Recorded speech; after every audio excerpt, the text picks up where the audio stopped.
JAC deployment was a very challenging but positive experience for us. It took us about 12 months, absolutely supported by a fantastic team underneath us, and I think that is pivotal.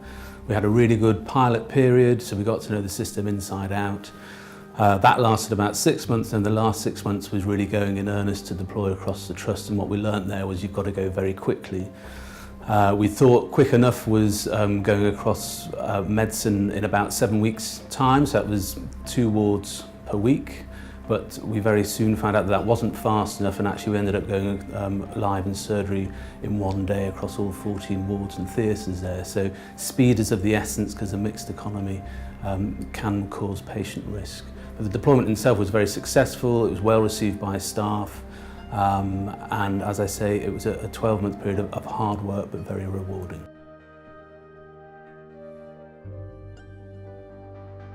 So JAC as a prescribing tool and administration tool is fantastic, but the real power of it comes from the data that sits behind there and what we can do with that data. So we've developed all sorts of different web tools. So we've got an antibiotic web page that shows all antibiotics that are prescribed in the hospital, and that's incredibly powerful for people like the microbiologists when they're doing their rounds now. They used to have to trawl around every bed to see who was on an antibiotic. Now they know exactly who's on which antibiotic and they can go direct for them, so it's really saving time for them. Similarly, we've got a risk sort of profile now with the way our pharmacist works. So we have a tool called the Pharmacist Friend, and that shows a pharmacist as soon as they go onto the ward which patients have had their medicines reconciliation done, who's on a high-risk antibiotic, who's missed doses of critical medicines in the last 24 hours, so they can start to pick their patients off in a much more ordered fashion, and they're making sure that they're going to the highest risk patients rather than just working around from bed number 1 to bed number 30. We've also done it for specialist nurses, so we've got a thrombosis friend, a Parkinson's nurse friend. So again, rather than these specialist nurses having to find out where the Parkinson's patients are in the hospital, there's a web page for them that shows exactly which patients, where they are on the ward, whether they've missed any doses of Parkinson's medicines. So it's really helping us to target our specialist knowledge and our expertise to an individual patient level. Specific example within the trust is antibiotics. It's a massive global issue at the moment around antibiotic resistance, and similarly hospital-acquired infections like Clostridium difficile are always top of the agenda when it comes to hospitals and antimicrobial stewardship.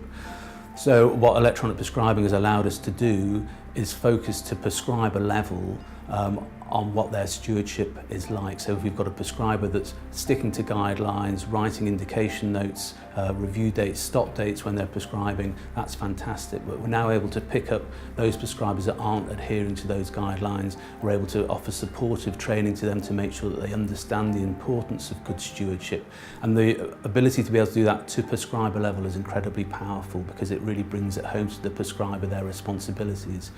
And we've seen off the back of that a reduction in our Clostridium difficile rates. We've seen our defined daily doses, which is a measure of antibiotic consumption, reducing, and we've generally seen a much higher profile of antibiotic stewardship within the trust, because we can now report incredibly robust data right up to the exec level, and we know that that data is absolutely robust.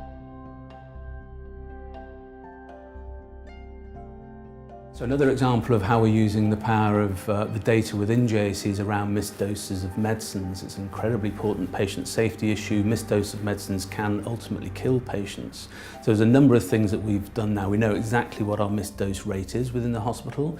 We know exactly why patients are missing doses, so we can do things to really help improve around missed doses. So one of the examples is at 4 o'clock every morning, an email goes to the ward sister of any missed dose of a critical medicine that's happened within the last 24 hours on that ward, and that's taken to the morning handover, and they can address why those patients have missed those critical medicines. We've also got a process now of automatic ordering from the wards, electronic ordering, so we're not waiting for pieces of paper to come down from the ward anymore. The nurse just ticks the box to say that they need further supply of that, and every 15 minutes something prints off down in pharmacy for us to then dispense. And that's really changed our workload within the pharmacy now. It used to be the first hour or so of a morning was spent waiting for the pharmacist to send work down. We used to get about 20% of our work done before 11 o'clock in the morning. We're now getting over 40% of our work done before 11 o'clock in the morning because of this new process of electronic ordering. So it's helping to reduce the amount of missed doses in the hospital.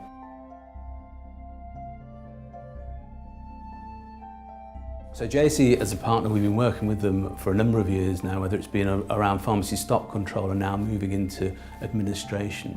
I think one of our frustrations has been how quickly they've been able to adopt and adapt the system into things like antibiotic usage to make it more friendly for the users. However, looking at their roadmap ahead, looking at the investment that's coming through with all the digital fund, and the fact that JAC has such a big footprint now in a lot of hospitals, we're very optimistic of what we're seeing coming in the next 18 months or so, and we think there's going to be some really good changes to JAC that will improve that usability and really start to bring